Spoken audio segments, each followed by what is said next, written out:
Bem-vindos a este Deep Dive.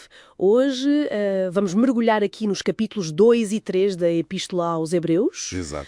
Temos fontes muito interessantes que exploram como o autor argumenta, não é, a superioridade de Cristo. Sim, sobre os anjos e depois também sobre Moisés, e usa o Antigo Testamento de uma forma bastante engenhosa, diria eu. Sem dúvida, muito. A nossa missão aqui é tentar perceber como é que essa superioridade divina se liga quase que de forma paradoxal com a sua profunda identificação conosco, com a humanidade. É um ponto crucial. Pronto, vamos lá então tentar desembrulhar isto. Olha, podemos começar logo pelo início do capítulo 2, que arranca com uma advertência forte, não é? Para não se negligenciar uma tão grande salvação. Sim, é logo direto ao assunto, sem rodeios. E o argumento central é este. A salvação trazida pelo Filho é muito, mas muito superior à lei mosaica. E aqui surge logo um detalhe interessante. Que é? A ideia de que a lei foi promulgada por meio de anjos. Isto não está bem explícito no Pentateuco. Ah, não está. Não diretamente, mas era uma tradição judaica bastante aceite na época. Encontramos-la em Atos, em Gálatas. Ah, ok, já sei. Percebe? E o autor pega nisso para fazer um argumento tipo a fortiori. Se desobedecer a lei, que foi mediada por anjos, já trouxe consequências sérias, quanto mais ignorar a mensagem que vem diretamente do Filho, que ele já demonstrou ser superior aos anjos. Claro, a fasquia sobe imenso, faz todo sentido. E pegando nisso dos anjos, logo a seguir ele vai citar o Salmo 8, certo? Sim. E diz que o homem que ele aplica a Cristo foi feito por um pouco menor que os anjos. Exato. Mas espera aí, o texto hebraico original desse salmo não diz menor que Elohim, que pode ser Deus ou seres divinos? Diz? Então por que é que ele opta pela versão grega, a Septuaginta, que traduz por anjos? Não corre o risco de, sei lá, diminuir um bocadinho a percepção da divindade de Cristo ao fazer isso? É uma excelente pergunta e toca mesmo no centro da estratégia do autor. Mas eu acho que é uma escolha hermenêutica totalmente intencional. Intencional como? Para quê? Bem, ao usar anjos, ele consegue duas coisas importantes. Primeiro, mantém a linha de comparação que já tinha estabelecido no capítulo 1 sobre Cristo ser superior aos anjos. Mantém a coerência. Ok, isso percebo. E a segunda? E segundo, e talvez mais fundamental, ele usa essa tradução para descrever teologicamente a encarnação. Ah, A ideia do Filho que é divino, superior, mas que voluntariamente assume a nossa condição humana. Exatamente. E ao assumir essa condição, torna-se temporariamente, digamos, inferior aos anjos, para poder fazer algo que os anjos não podem: morrer. uau, cria aqui um paradoxo muito forte, de facto. Sem dúvida. Aquele que se fez menor é agora coroado de glória e honra. E porquê? Precisamente por causa do sofrimento da morte. Mesmo que, como ele diz, ainda não vemos tudo sujeito a ele. Exato. Mesmo que essa realidade final ainda não seja plenamente visível para nós, a exaltação dele que já aconteceu é a nossa garantia. Ok, percebido. Essa ligação entre sofrimento e glória é poderosa, mas leva-me a outra questão que as fontes exploram bastante em Hebreus 2.10, a do aperfeiçoamento. Sim. Como é que Cristo, que é apresentado como perfeito, sem pecado, precisou de ser aperfeiçoado? O texto grego usa aquela palavra, teliowo. Parece uma contradição, não? Como é que se aperfeiçoa alguém que já é perfeito? Pois à primeira vista parece mesmo.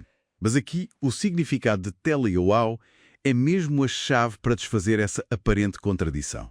Não se trata de um aperfeiçoamento moral. Não? Então é o quê? Não, de todo. Até porque o próprio livro de Hebreus reforça, noutros citos, como em 4.15, que Cristo não teve pecado. Ponto final.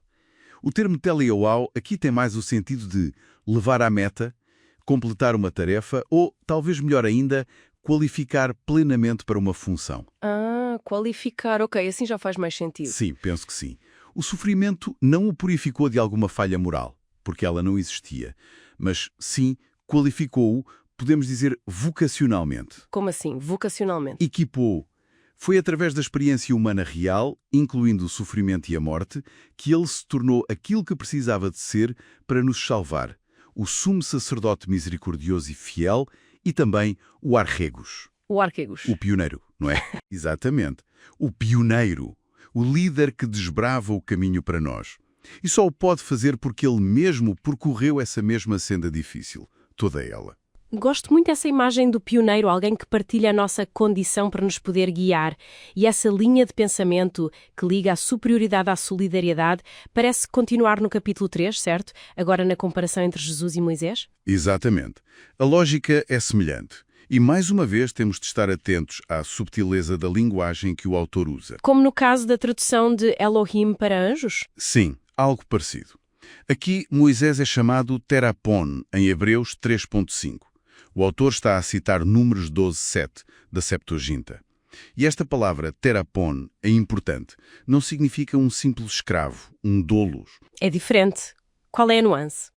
Terapon designa antes um servo de confiança, um servo honrado, alguém com uma posição de destaque e responsabilidade na casa. O autor está a dar um máximo estatuto possível a Moisés, como servo. Para depois, imagino mostrar que Cristo está ainda noutro patamar. Lá está, é exatamente isso. Moisés foi fiel, sem dúvida, mas foi fiel na casa de Deus como o mais honrado dos servos dessa casa. Cristo, por outro lado, é fiel sobre a sua própria casa. Sobre a casa. Sim, porque ele é o filho herdeiro e, mais do que isso, ele é o próprio construtor da casa. Ah, claro. A glória de quem constrói é inerentemente maior que a da própria construção, ou mesmo de quem nela serve, por mais fiel que seja. Exatamente essa a lógica. A diferença de estatuto é qualitativa. Percebido? Moisés está na casa, Cristo está sobre a casa. A progressão do argumento é muito clara. E esta superioridade inegável de Cristo leva o autor a lançar outra advertência séria, não é? Baseada novamente num salmo. Precisamente. O padrão repete-se, afirmação da superioridade de Cristo, seguida de uma exortação à fidelidade.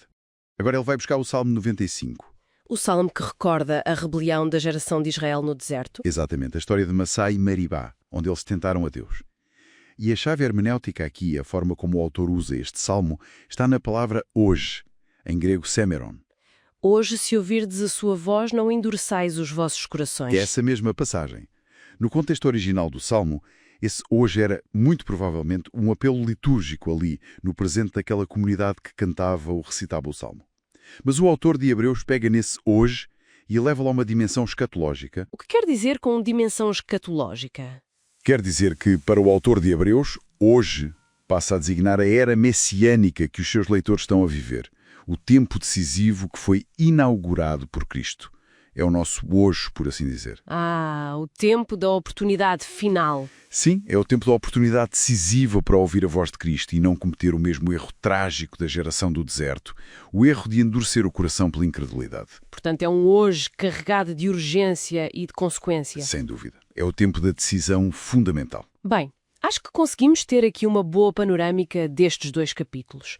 Se tentarmos resumir as ideias principais, parece que o grande paradoxo que as fontes destacam é mesmo este: a superioridade absoluta de Cristo não o isola, não o distancia de nós. Não, muito pelo contrário. Essa superioridade é demonstrada e, mais importante ainda, torna-se eficaz para a nossa salvação precisamente através da sua humilhação voluntária, da sua identificação radical com a nossa condição. Ele teve de se tornar nosso irmão dentro da casa para poder ser o filho sobre a casa. Teve de ser o pioneiro. Exatamente. O pioneiro que abre o caminho para a salvação. E isso, se calhar, deixa-nos aqui com uma questão importante para ficarmos a pensar, não? Sim. Qual seria? Bem, se Cristo, este nosso arquegos, o nosso pioneiro, foi, usando a palavra do texto, aperfeiçoado, ou seja, qualificado, levado à sua meta através da experiência bem real do sofrimento, da fraqueza humana, como é que esta compreensão pode talvez reconfigurar a forma como nós encaramos as nossas próprias lutas, as nossas fragilidades? Como é que isso nos afeta? Sim, especialmente nesta nossa jornada de fé, neste hoje que o autor de Hebreus diz ser tão decisivo. Saber que o líder do nosso caminho não é alguém distante, que apenas compreende intelectualmente, mas alguém que efetivamente trilhou ele mesmo as dificuldades que nós enfrentamos. Que diferença é que isso pode fazer para a nossa confiança, para a nossa perseverança no dia a dia? É uma excelente reflexão para terminarmos, de facto. Fica essa pergunta no ar para quem nos ouve.